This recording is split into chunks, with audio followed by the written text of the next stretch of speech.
Now moving on, we're going to be talking a little about what the future looks like, what forecasts can we actually put to play.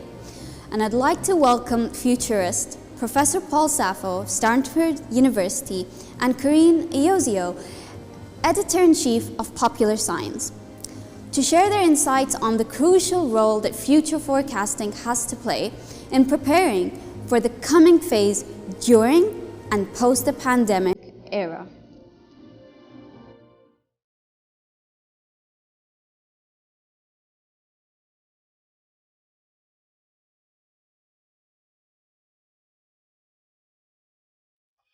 Thank you so much for that intro, and thank you to the World Government Summit for hosting us. I'm very excited to be talking to Paul Saffo today, futurist and forecaster, because I think the pressing question on everybody's mind is, where do we go from here and what's next? How do we go about moving the world forward after a year of pandemic life and what will likely turn into a year plus of pandemic life? Paul, thank you so much for joining us. Wonderful to see you, Corinne. So I want to start with setting some table stakes. There's no denying that climate played the pivotal role in the spillover that brought us into the COVID-19 world. It's something that we saw coming. It's something that feels almost certain to happen again.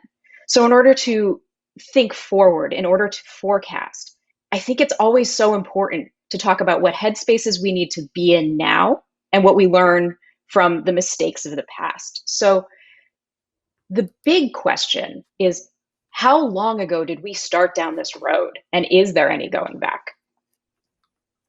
In terms of climate? Yes. Yeah, well, I mean, the COVID crisis and the climate crisis share one thing in common. Both have been anticipated for a very, very long time. Neither was a surprise. In the modern era, we've known about the emerging climate crisis since the mid-1970s, though the science is actually a century old. So this is a classic instance that we've had plenty of warnings, and we have chosen to do nothing as a globe to tackle the problem. And what about, I want to quickly just take that pivot and say, we've been making mistakes for quite some time. We've been ignoring signs for quite some time. And the world is full of people presenting all kinds of solutions. What do we do? Where do we go? Is there a valid argument that we should just take the type of action that you would take to essentially turn back the clock, to go back to the way we used to do things before we started down this path? Well, I think there are two ways we could approach the climate crisis. One, as you suggest, is turn back the clock. And that's been argued by many, say we need to go back to what the climate was a century, 2 centuries ago, basically recover what we had. The other argument is, no, we need to go faster into the future. We need to apply geoengineering and do global fixes, put in solar geoengineering where we're reflecting more sunlight away from the planet. And there are all sorts of schemes. The problem is it is too late to go back. Going back a century would mean the death of tens and perhaps hundreds of millions of people. But going forward with geoengineering is we're not sure that the geoengineering solutions won't create worse problems than they have tried to solve. And in addition, we lack a global governance structure to implement geoengineering. So we're stuck between the two. We can't go back, and we don't have a clear way of going forward as a planet. When you mention world governance in terms of geoengineering, can you help us understand what some of the implications of doing that without a unified task force? What could happen? What could go wrong? This is why I think the World Governance Summit is so very important. We live in an age of global borderless problems, and yet we have no global governmental structure to tackle those problems. We have a world of quarreling nation states, and the nation-state order is beginning to dissolve. Fully 1/3 of nation states on this planet are failing states, and yet our institutions at an international level are not strong enough to coordinate, say, geoengineering. And we're already into a spot where my fear is we're going to see specific nations unilaterally engage in geoengineering without the permission or engagement of the rest of the globe. And then we're going to be fighting over what to do to fix the globe. Right. So one nation starts blanketing the ocean with solar panels as an energy solution, but it has broader ecosystem effects beyond the immediate place that it's intended to help. So the Russians are quite thrilled with climate change, and Canada is going to do quite well because the temperate zones move further north. Now imagine another country saying, we need to stop that trend. And all of a sudden, Canada doesn't get the temperate zone. It's those kinds of arguments. And that's what wars start over. Right. What about the people who say, okay, we've screwed up Earth, right? We don't have this united world government solving these problems collectively. Why don't we just start over someplace else? Yeah, that turns out there are actually four kinds of people in this conversation. The ones who say, turn the clock back, call them druids. The ones who say, let's race ahead and fix it, call them engineers. The third category, call them astronauts, saying, well, let's go to Mars and start all over again. My feeling about that is if we can't fix Earth, we're sure as heck not going to do a better job on Mars. And besides, Mars is really not a very fun place to be. The atmosphere is carbon dioxide, and the atmospheric pressure is 1/100th of the top of Everest. I don't know about you, but I'm not sure I want to live there. There is, however, a fourth possibility. Oh, sorry, Corinne. No, go ahead. Okay. And that is a perspective of a gardener. You know, a gardener is someone who would look at this problem and say, well, the situation is really screwed up, but patient attention and small steps can fix it. So a gardener would say, just work on it steadily, year after year, and turn things back to something that is more habitable, and avoid the big dramatic moves of engineers, because big dramatic engineering moves inevitably have big dramatic unintended consequences. Is there enough time for that more deliberate, methodical approach? I'm not sure we have a choice. If there is still time, perhaps, but we have to move quickly to do this. The problem is, even though the long-term climate changes are still off in the future, the events of the last 12, 24 months have demonstrated that we're in an age of unpredictable climate catastrophes. So the snowstorms in Texas were because of the weakening of the polar vortex that holds the cold weather up near the poles. And we just had a new study on this is one of the most important concepts nobody is talking about, the so-called AMOC, the Atlantic Meridian Overturn Circulation, and that changing levels of salt in the Atlantic Ocean because of fresh water coming in off of glaciers could cause the Gulf Stream to fail. And suddenly Europe freezes, the lower latitudes start overheating. And then we have the issue of wet bulb temperatures in the tropics, where we've had at least 17 incidents of 35 degrees centigrade wet bulb temperatures in the last 30 years. And it looks like we're going to have a lot more. There are going to be a lot of places that are going to become uninhabitable for brief periods. And that starts a cascade. The biggest impact of climate change is going to be mobile populations. We are all going to become climate refugees over the next 30 years. And in terms of communicating all of this, right? If we have a world government we also then have world communication, right? Because we've seen this shift, right? What I experience in terms of media is very personal to me, and what you experience in media is very personal to you. How does all this get communicated? How do we move and almost think better together? Well, you put your finger on one of the key issues that we've gone through over the last 40, 50 years, a vast media change.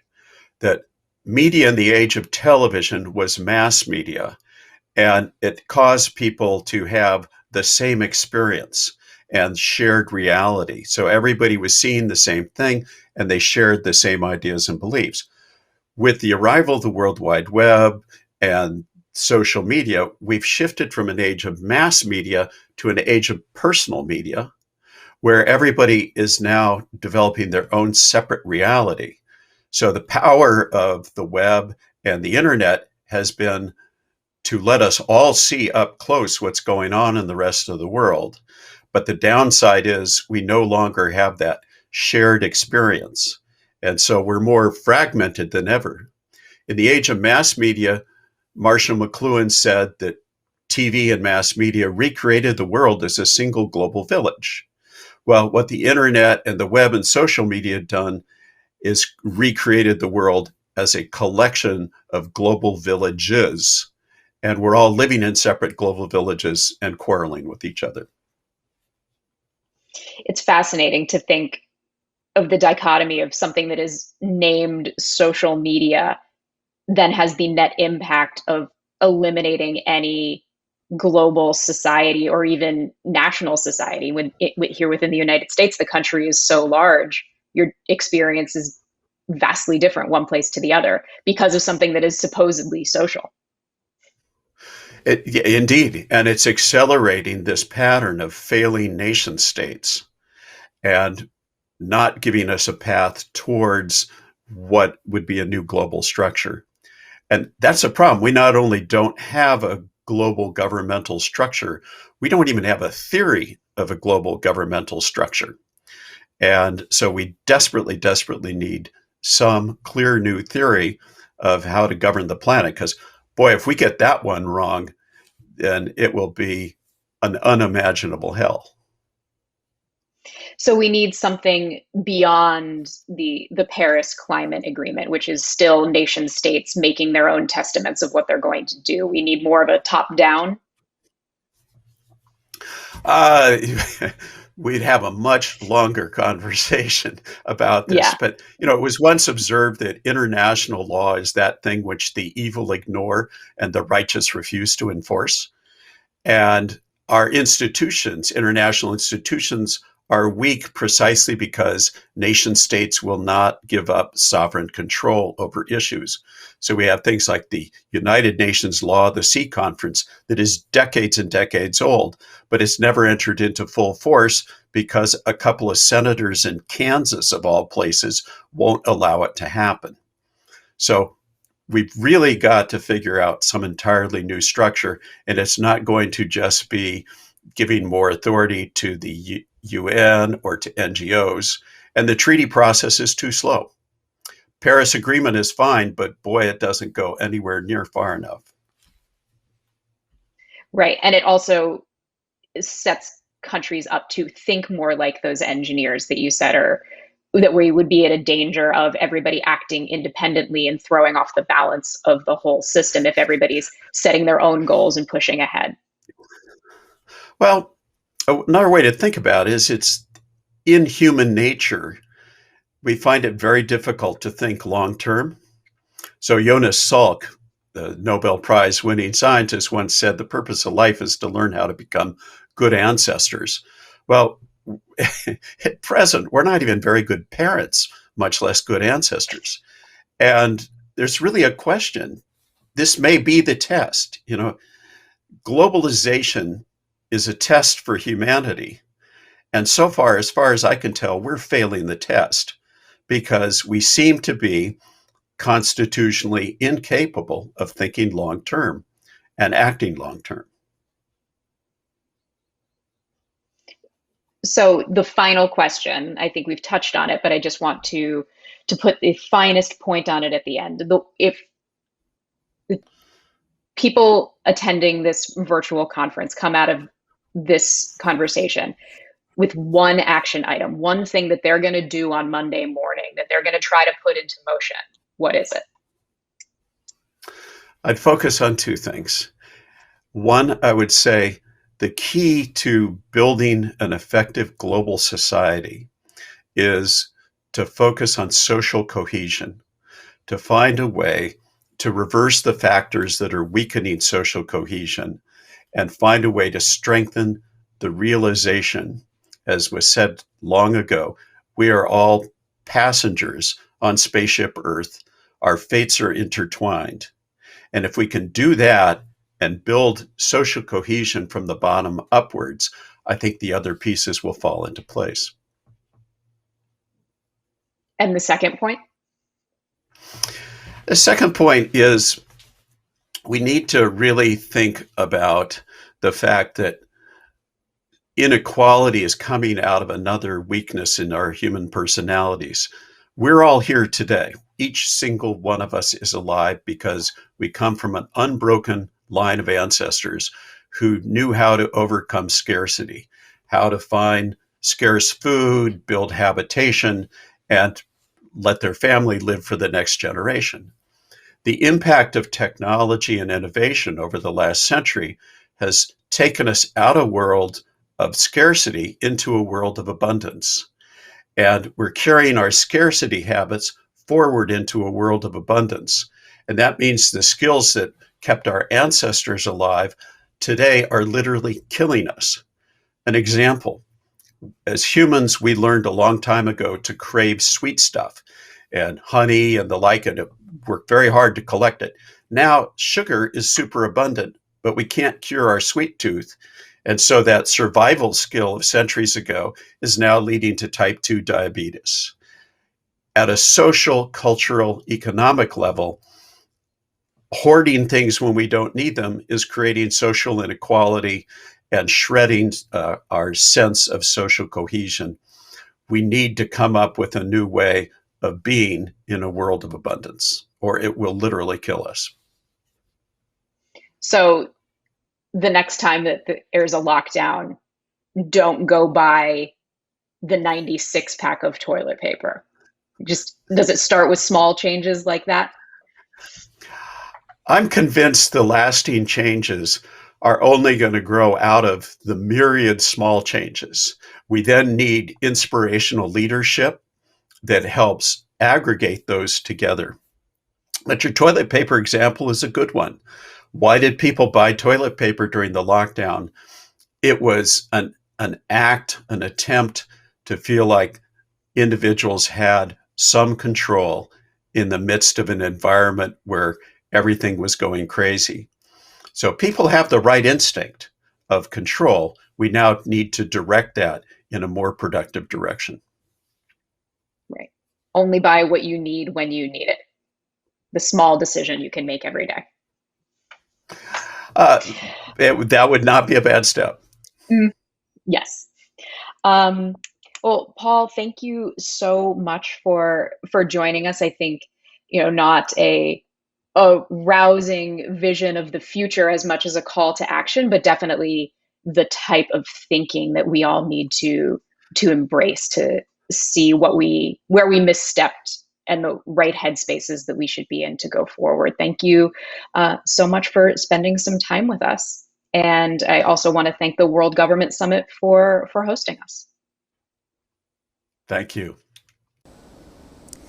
Thank you, Professor Paul and Corinne, and really setting the tone and giving us insights on what the future may hold.